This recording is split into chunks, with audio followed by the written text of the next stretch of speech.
तो स्टूडेंट्स यह question number 10 है। इसमें कह रहा है if 17 term of an AP, मतलब जो 17 टर्म है वो एपी का, वो एक्सीड्स इट्स 10 टर्म, मतलब 17 टर्म जो है वो 10 टर्म से ज़्यादा है। कितना ज़्यादा है? तो वह बाई 7, यानी कि 7 ज़्यादा है। ठीक है, तो हमें सी डी निकालना है, यानी कि हमको डी का वैल्यू निकालना है। ठीक, तो पहले जो जो दिया हुआ है वो लिख लेंगे।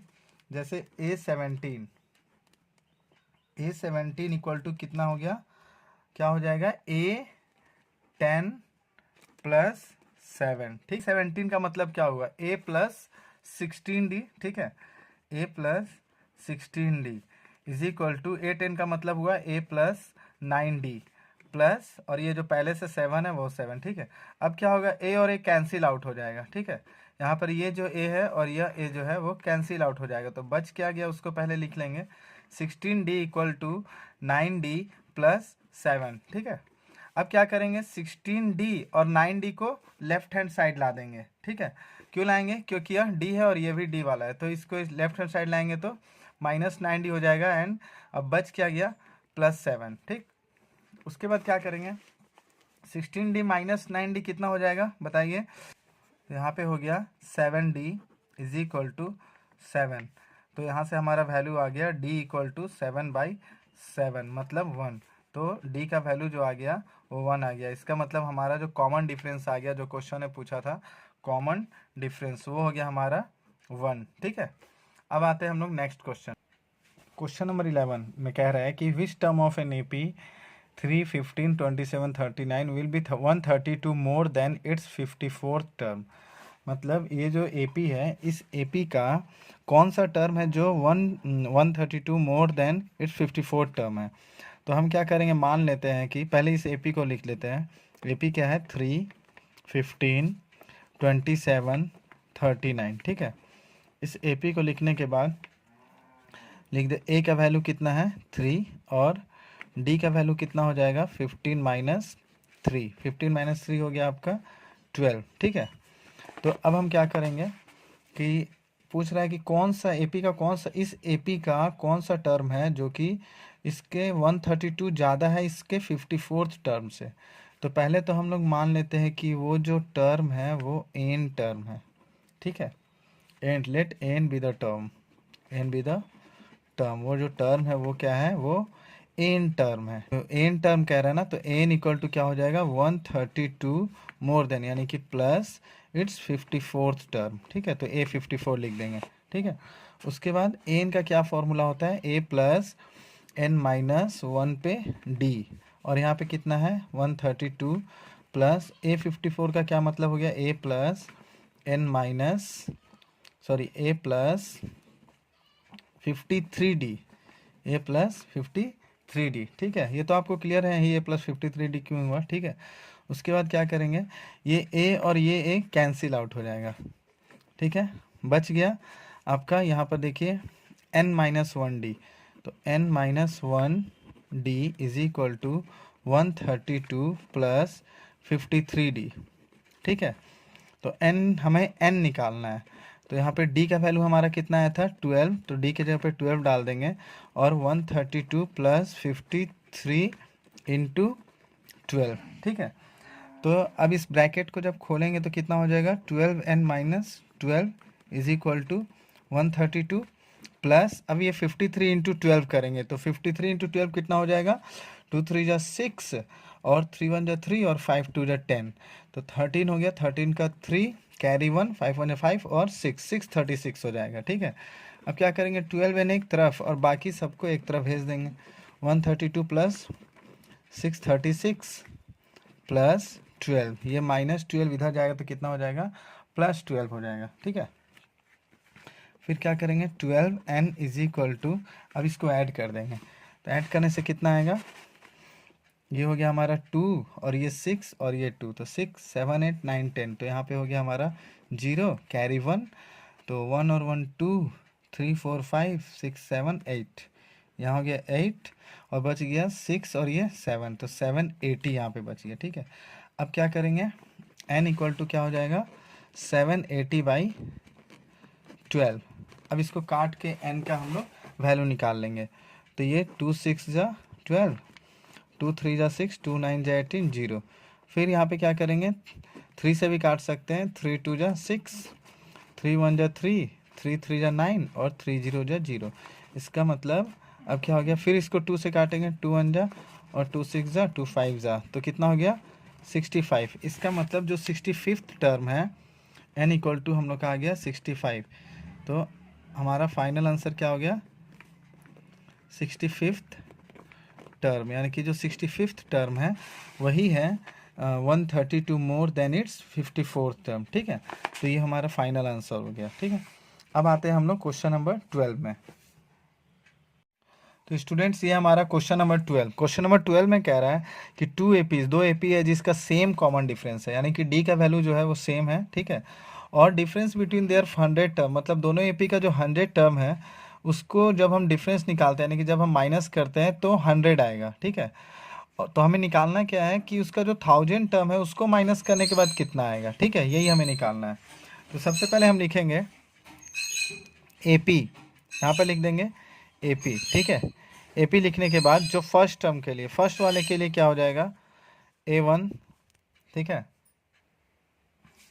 तो फर्स्ट वाले के लिए क्या हो जाएगा A1, तो हम इसको A1 मान लेते हैं। ठीक है, और इसको A100 हो गया, सॉरी A100 मान लेते हैं, और इसको हम लोग छोटा A100 मान लेते हैं। दूसरा जो हमारा AP है उसके लिए छोटा A100 और फर्स्ट वाले AP के लिए बड़ा A100 मान लेते हैं, कैपिटल है। ठीक है, अब इन दोनों का माइनस करने पे क्या कह रहा है कि 100 आएगा। ठीक है, क्या कह रहा है कि 100 आएगा। तो ठीक है, हम लोग माइनस करके यहाँ पे 100 लिख देते हैं, जैसा ऐसा कह रहा है वही करना। और यहाँ पे बगल में लिख सकते हो आप लोग कि गिवन है ये। ठीक है, गिवन लिख दिए।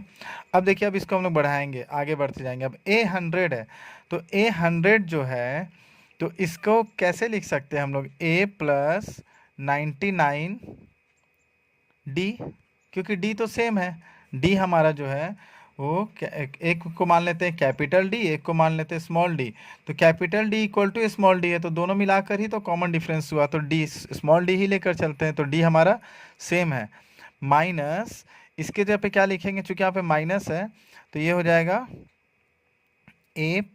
अब यहाँ पे माइनस हो जाएगा, क्योंकि यहाँ प्लस होता तो ये माइनस, ये बीच में जो माइनस, ये माइनस माइनस क्या हो जाएगा प्लस हो जाएगा। ठीक है, माइनस सॉरी माइनस प्लस क्या हो जाएगा माइनस हो जाएगा।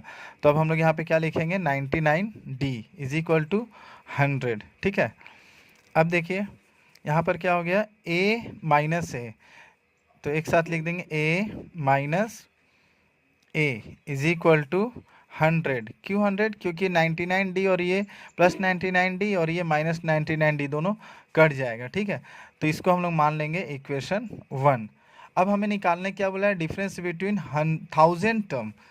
तो हम लोग फर्स्ट वाले के लिए A1000 लिख लेते हैं और सेकेंड वाले के लिए छोटा A1000 लिख लेते हैं। इसका हमें वैल्यू निकालना है। ठीक है, तो वैल्यू निकालना है, तो हम लोग चलिए वैल्यू निकालते हैं। तो इसके लिए क्या लिख सकते हैं, A प्लस 999D लिख सकते हैं। D तो सेम ही है इसलिए स्मॉल डी ही लिखेंगे, माइनस। ठीक है, यहाँ पर देखिए इसके लिए A प्लस 999D लिखते हैं, लेकिन प्लस नहीं लिखेंगे क्योंकि यहाँ पे माइनस है, तो माइनस प्लस माइनस हो जाएगा, इसलिए माइनस 999D। ठीक है, बस इसी का तो वैल्यू निकालना है हमें। तो क्या करेंगे, इस 999D और ये माइनस 999D ये दोनों कट गया, बच क्या गया A माइनस A। और A माइनस A होता क्या है 100 होता है। कैसे पता चला, तो हमें फ्रॉम इक्वेशन 1 से पता चला। यहाँ पे आपको लिखना होगा from equation 1 A minus A is equal to 100। तो ये हो गया हमारा फाइंड आउट हो गया। इसका मतलब कि जो हमारा 1000 टर्म का जो डिफरेंस है वो भी 100 आएगा, और 100 टर्म का डिफरेंस तो 100 ये क्वेश्चन में दिया ही है। ठीक है, अब हम लोग आते हैं क्वेश्चन नंबर 13 में। तो स्टूडेंट्स हम लोग आ गए हैं क्वेश्चन नंबर 13 पे। देखिए क्वेश्चन नंबर 13 कह रहा है कि how many 3 digits numbers are divisible by 7, मतलब 3 डिजिट्स नंबर जितने भी होते हैं उसमें से कितने नंबर ऐसे हैं जो कि फुल्ली डिविजिबल बाय 7 है, मतलब उसमें रिमाइंडर 0 होना चाहिए। ठीक है, तो हम एक एक करके इसमें चेक करेंगे। जैसे 3 डिजिट्स नंबर स्टार्ट कहाँ से होगा, 99 तो 2 डिजिट्स हो गया, 99 के बाद होता है 100, तो यहाँ से हमारा 3 डिजिट्स नंबर स्टार्ट हो जाता है। ठीक है, तो यहाँ पे सबसे पहले 100 तो डिविजिबल नहीं है 7 से फुल्ली, उसके बाद हम लोग 101 को चेक करेंगे, 101 भी नहीं है, 102 भी नहीं है, ऐसे चेक कर करके डिवाइड करके हम लोग चेक कर लेंगे, तो हमें मिलेगा कि 105 जो है वो फुल्ली डिविजिबल है। ठीक है, तो फर्स्ट नंबर यहाँ पे लिखेंगे फर्स्ट नंबर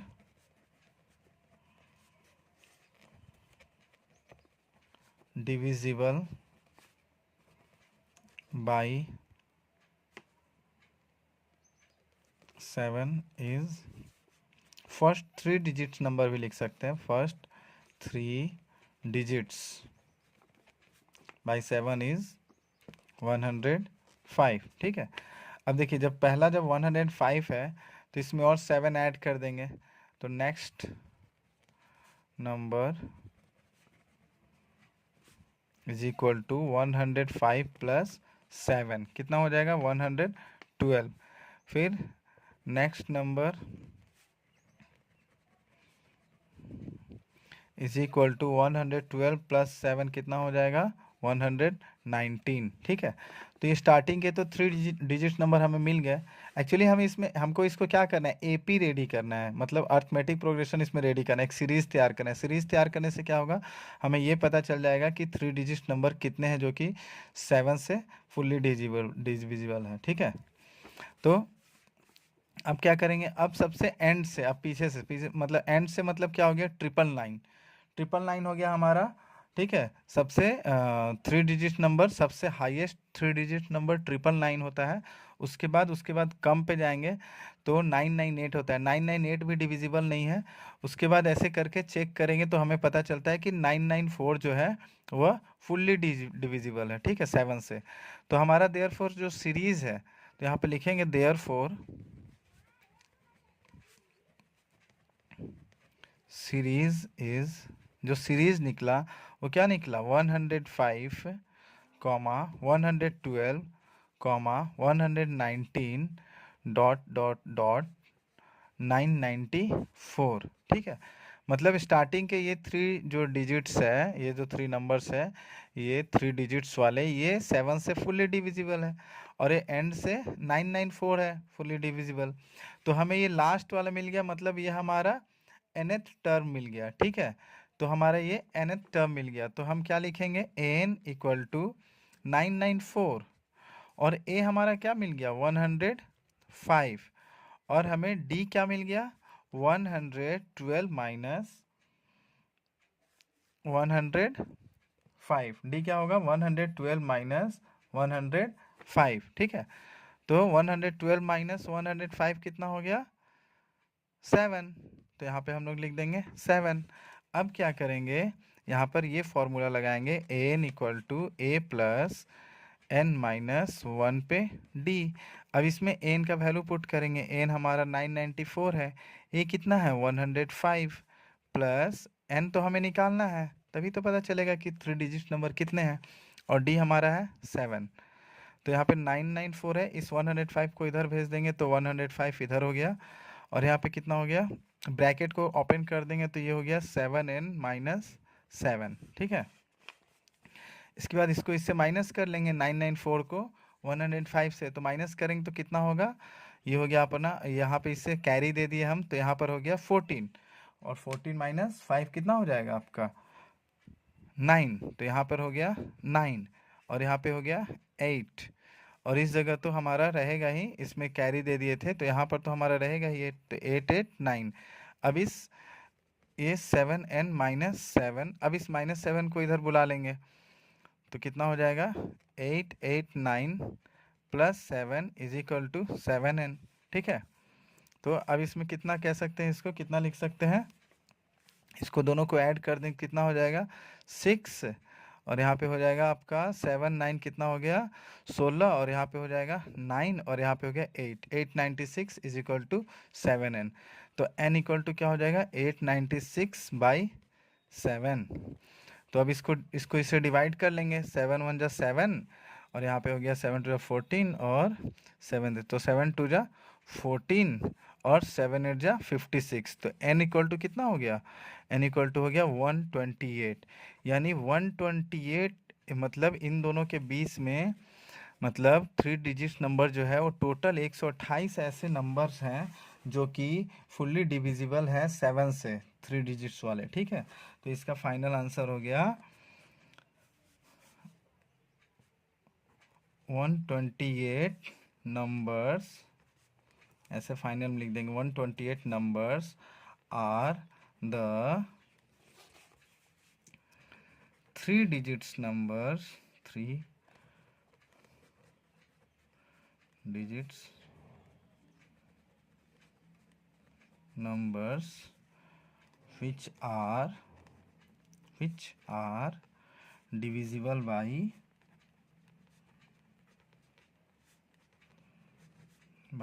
7। ठीक है, तो बस ये हमारा फाइनल आंसर हो गया। Okay My world's so bright, it's hard to breathe, but that's alright. Hush.